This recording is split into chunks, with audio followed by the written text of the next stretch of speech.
What's up gamers? Are you a new or an existing Elder Scrolls Online player who's looking to get involved in some PvP? Are you a bit confused on where to start?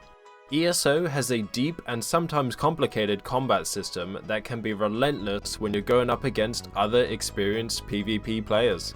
If you ask me, PvP is the most exciting and fun aspect of Elder Scrolls Online, but it does have a super high barrier to entry. So I thought I'd put together a little video talking through the main points I thought about and still do think about when I'm trying to practice and improve my PvP game. Following these rules won't make you a PvP god overnight, but they will let you set the foundation which you can build on over time. So without further ado, here are my 5 rules to follow to get better at ESO PvP.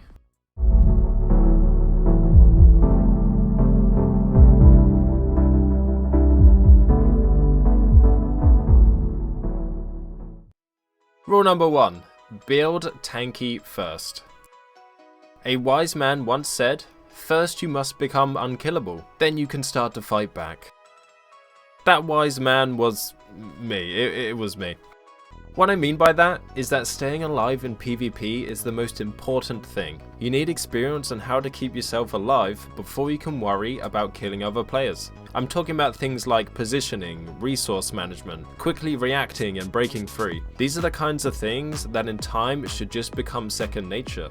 It becomes muscle memory, so when you get into those situations you don't start to panic. And the best way to learn it first is to build a tank. If you're new to PvP and you go running in with a glass cannon build, sure you might hit hard, but you'll be dead in half a second and wouldn't have learned anything. Building for survivability lets you stay in the fight for longer and therefore get more practice in. So how do you build for survivability? The most important thing of course is your gear. There are hundreds of sets and combinations to choose from, so be sure to experiment with a few. A couple of sets I would recommend for beginner PvP tanks would be something like Mark of the Pariah, or maybe Buffer of the Swift. These sets don't help much in terms of damage, but they are incredible for keeping you alive against other players.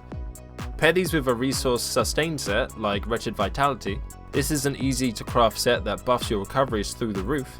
Having a sustain set paired with a survivability set means you can take a huge amount of damage and will never run out of resources, allowing you to focus on practicing the core mechanics of PvP gameplay.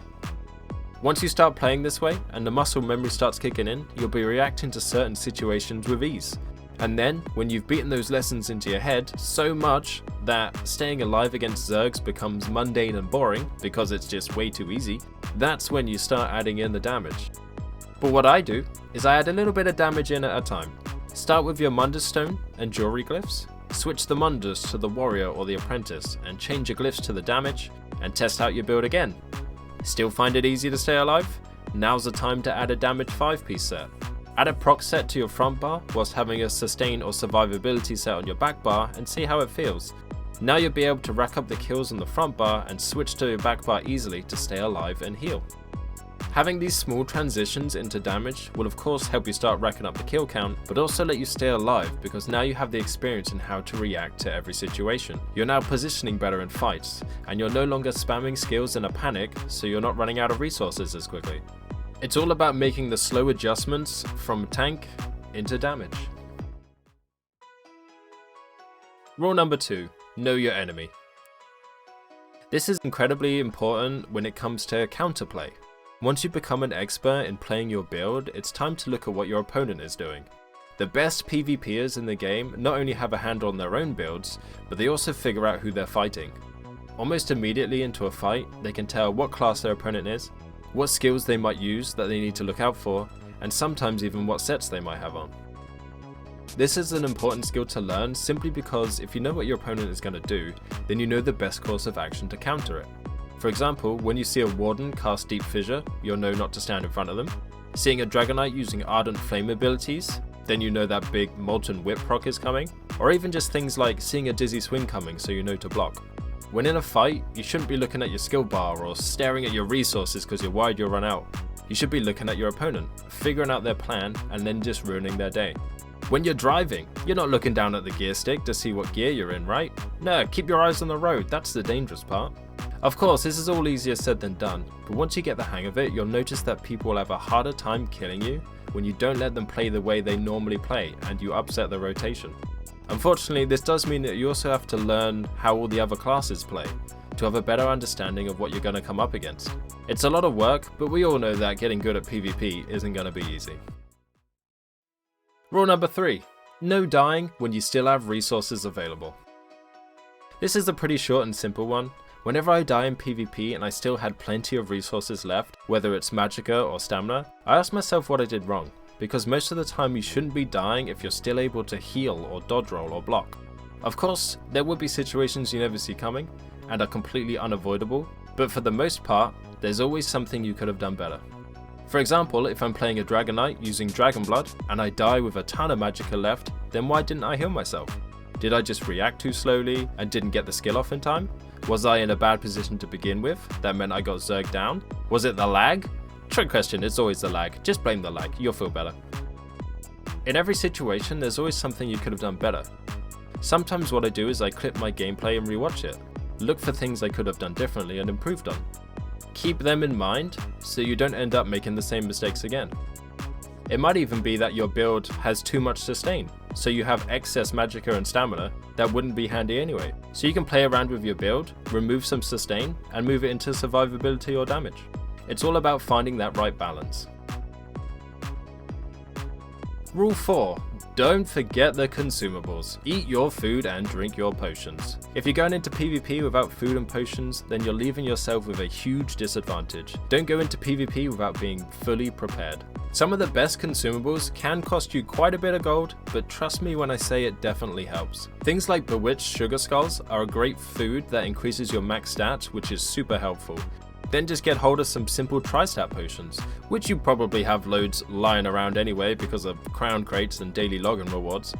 These are super helpful because not only do they give you resources back, but they also give you major fortitude, major intellect, and major endurance, increasing all 3 recoveries for around 45 seconds, if you have the alchemy passive slotted.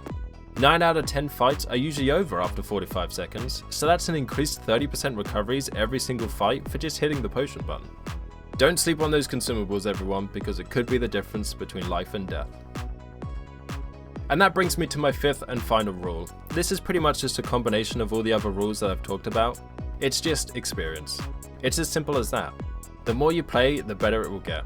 And yes, it will start off incredibly painful for you. You will die a lot, but that's okay. Just pick yourself up, dust yourself off, respawn, and run back into the fight. I see too many people create a PvP build, run around Cyrodiil for less than an hour, and then decide that that build is no good.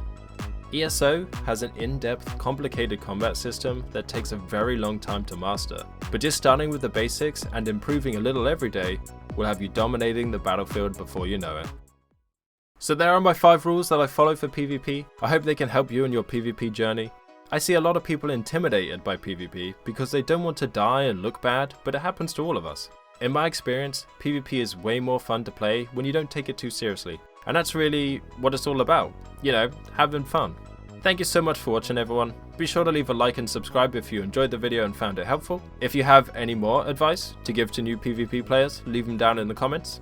If you want to jump into PvP and need a friend, you can come play with me. I stream 5 days a week over at twitch.tv/Kylobyte, so come and hang out. Link will be down in the description. And check out some of my other videos on my channel, like beginner PvP tutorials and build videos. Thank you so much, everyone. Have a great day, and I'll see you in the next one.